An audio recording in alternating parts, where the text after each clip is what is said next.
Why is it easier for women to spiritually attain? And yet all of religion is patriarchal, and the only true disciple of Christ was made out to be a whore. Kind of makes you wonder, doesn't it? Well, I love this question, and thank you for asking it.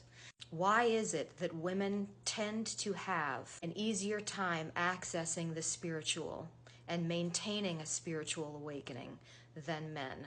Well, because we all have a portal and we're sitting on it. We all are sitting on a direct line to God. That's why. The root word of the word woman is womb, and that is a portal. As women in a westernized society, we are never taught about what it means to be a woman outside of sort of submission to a man and make babies. That's your entire purpose. And the backlash to that thought was, of course, feminism. And outside of the arguments about whether either of those thoughts are right or wrong, the fact still remains that we as women, born into a westernized society, are completely ignorant of what real womanhood means. Being that the womb is a portal, the first thing you have to understand about women, and this will affect the way you deal with them in all aspects of life, is that we are constantly negotiating two worlds at the same time. And of course, this is completely subconscious to most women. It is interpreted by men most of the time as either moody, emotional, or chaotic energy. And that's because it's very difficult to decipher in a society that does not teach women about negotiating two worlds at the same time. In the back over here, we've got the pull of the void through this portal that is always connected to us. And out here we've got the material world and the intellect that's pulling us in one way or another.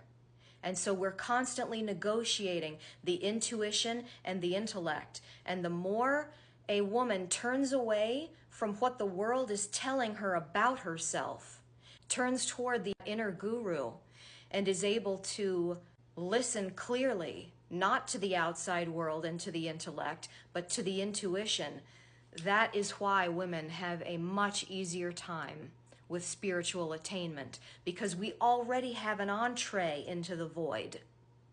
Men, on the other hand, are a completely intellectual species. They're not raised to understand what their intuition is, and much less to ever listen to it. That's considered feminine, esoteric, and woo-woo. There are walls of intellectualism that keep men from really trusting the inner guru. It's much easier for them to read a book and be told what to think than to turn away from the solidification of this material realm and go into the void and to then try and navigate the unseen realms. Which is ironic, you would think, too, because that's what men love about women. They love the invitation to the void, but they won't invite themselves there. It's almost like they need a guide into the underworld. And we live in a society that women will take you there, but they're not taught how to return you back to the land of the living, a better man. But that's another conversation for another day, and the way that we've bastardized the use of the portal. But it's quite a feat to negotiate the intellect and the intuition at the same time. The intellect is the voice of the fractal, the unit, the person, and it operates in a tiny, tiny parameter. This is what the intellect knows. The intuition knows everything. It knows everything.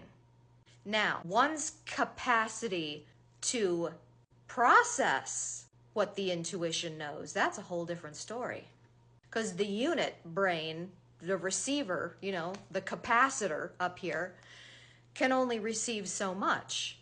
All of the greatest kings and emperors and rulers of the ancient societies would venture miles, sometimes a week-long pilgrimage to the edges of town, to the deep forest, to meet with a crone or a mystic, some outcast of a woman. Because in order to hone that intuition, to really know, you can't have any interference.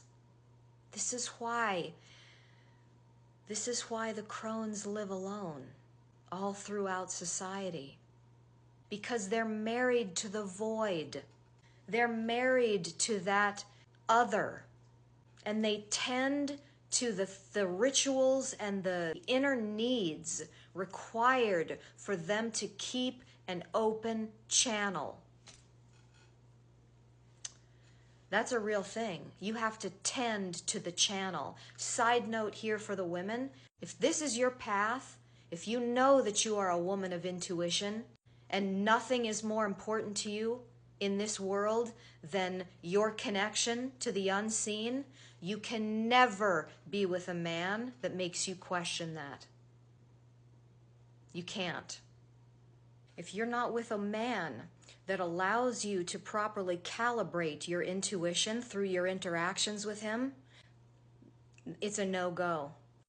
You have to forge relationships with people that are 100% capable of saying, you know what, you're right, and being transparent about whatever's going on with them. Because it means more to them to have your intuition as an ally than to maintain their ego. That is a huge lesson for women of this ilk, of this path, you know. So to close it out, pointers so that you can have an easier time accessing the spiritual center. The first thing would be obviously a practice of meditation, because in the practice of meditation, you become a distant observer to the intellect. And the intellect is a smokescreen that keeps the light of awareness from recognizing itself. So you have to, and I get comments like this sometimes, oh, that's dissociation. All of spirituality is dissociation to a certain degree. Yes, because you're not a person. You have to dissociate from the person. I should do a follow-up video on how to clearly discern the voice of intuition, because that is the voice of God, your higher self, whatever you want to call it. It's all the same thing. The void, the 0 point. And so access to that is beyond the intellect. And you have to discern between the two. And the first step to doing that is to become the witness to the intellect. That's the fundamental smokescreen right there. So, yeah, I'll do a follow-up video on deepening your access to your intuition. There's a lot of Intuition 101 videos.